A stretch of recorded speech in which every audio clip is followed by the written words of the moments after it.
One. Madam Speaker, ladies and gentlemen, given overconcentration in Tier 1 central business districts all around the world, like in New York, Frankfurt, Delhi, Hanoi, and Manila, we have congestion, traffic, inflated housing prices, and the inability of people to do things like find a place to rent or what to buy because it's too expensive, or even be able to compete and study and work because of all of this competition, making it significantly difficult for them to stand out. This is a policy debate about how we can transform rural areas into planned communities in order to be able to solve a lot of these concerns and problems in the Tier 1 urban areas. I have a few concerns with top half. This will serve as strategic observations in our way in, responsiveness, as well as vertical and horizontal material. Let's talk about opening government. Opening government is motivated by the right thing, to be able to make the positive change they want, but they kind of hyperlock on the end impact of wanting to help the people and the environment, but necessarily miss out on certain mechanisms and nuance to the tender process, private real estate developers, and how urban planning for master plans, especially in rural areas, really go. Mechanism number one, which is our contribution coming from closing government. How exactly do the tender processes work? And note, this also directly responds to opening opposition, who didn't really tell us how this goes.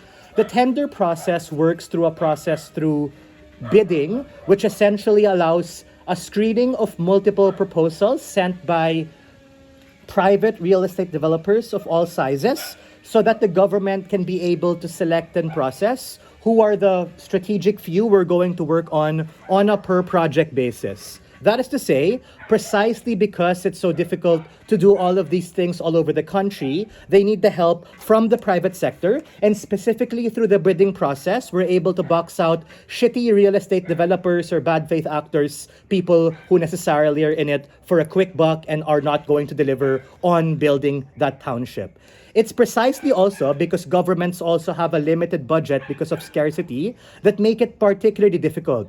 Every Tier 2 or Tier 3 city we know today was once rural. And if we want this to be done better, we want this to be done faster, we need multiple government contracts through the tender process to come to fruition so we can filter out who among these particular people can do it best. Note that opening government talks about competition in the deputy speech at 6:30 if you check your flow, but the reasons of what I mentioned are sufficient mechanisms to be able to outweigh them on that regard. Mechanism number two, why exactly are we talking about private real estate developers and not just like rich people or any corporation? It's because these private real estate developers, aside from being wealthy, in many instances, like what we see in the United States and in parts of Asia, like in China and the Philippines, also have diversified business models and interests. Meaning, they have a basket of real estate portfolios, both commercial and residential, and in a lot of cases, rich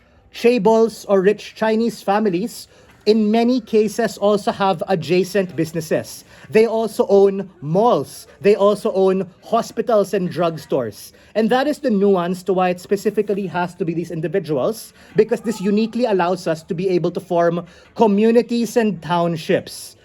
And what ultimately happens, as I suggested in my point of information, is that we're able to cater to the variety of the market segment. Opening government says, yeah, we'll focus on the mid-class, but I think you can also cater to all. This isn't me knifing them, I'm just expanding that burden. Like what I suggested in the POI, you have low-cost housing for the urban poor, who opening opposition severely cares about. You have mid-level townhouses and condominiums for the average Joe to be able to afford. You also have luxury properties for the rich to be able to come into. We reject the premise and assertion of gentrification, but ultimately the creation of an urban environment that makes it conducive for governments to be able to want to connect a bridge, for governments to want to be able to set up state universities and colleges, as well as public hospitals and other alleviation centers for the poor who are disenfranchised by that. Mechanism number 3, I'll take the POI after. How exactly does urban planning work and why does it happen?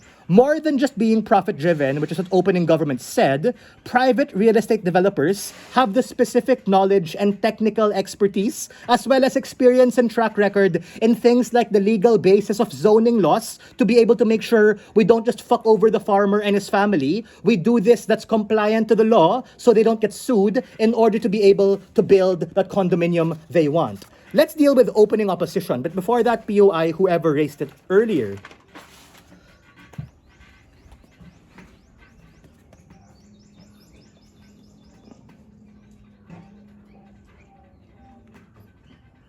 Okay. Okay, yeah, that's a long POI. I get it. My response is simple.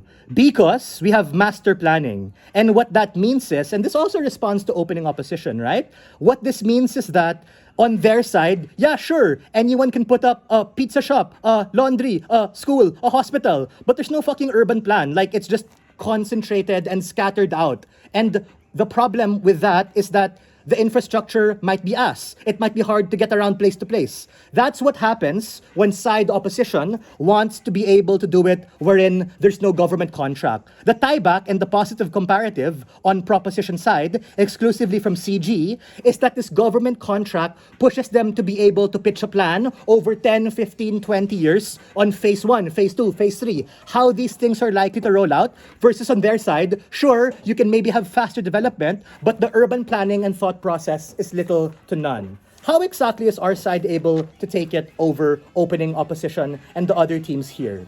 Because if what they suggest is, bro, everyone can just do it, etc. Sure, you might be able to do it faster, but we're here to be able to not get into the problems that Tier 1 cities right now do experience, which is fundamentally a severe lack of urban planning, which is why, specifically through the process of a vetting mechanism of the government tenders, we actually have discourse and a joint venture and agreement from these private developers to tap their local connections, their international connections, and every incentive because they want to make money and they want to put up their other adjacent businesses to be able to do this well, to be able to do this better. For all of these reasons, we proudly stand on side CG. Thank you.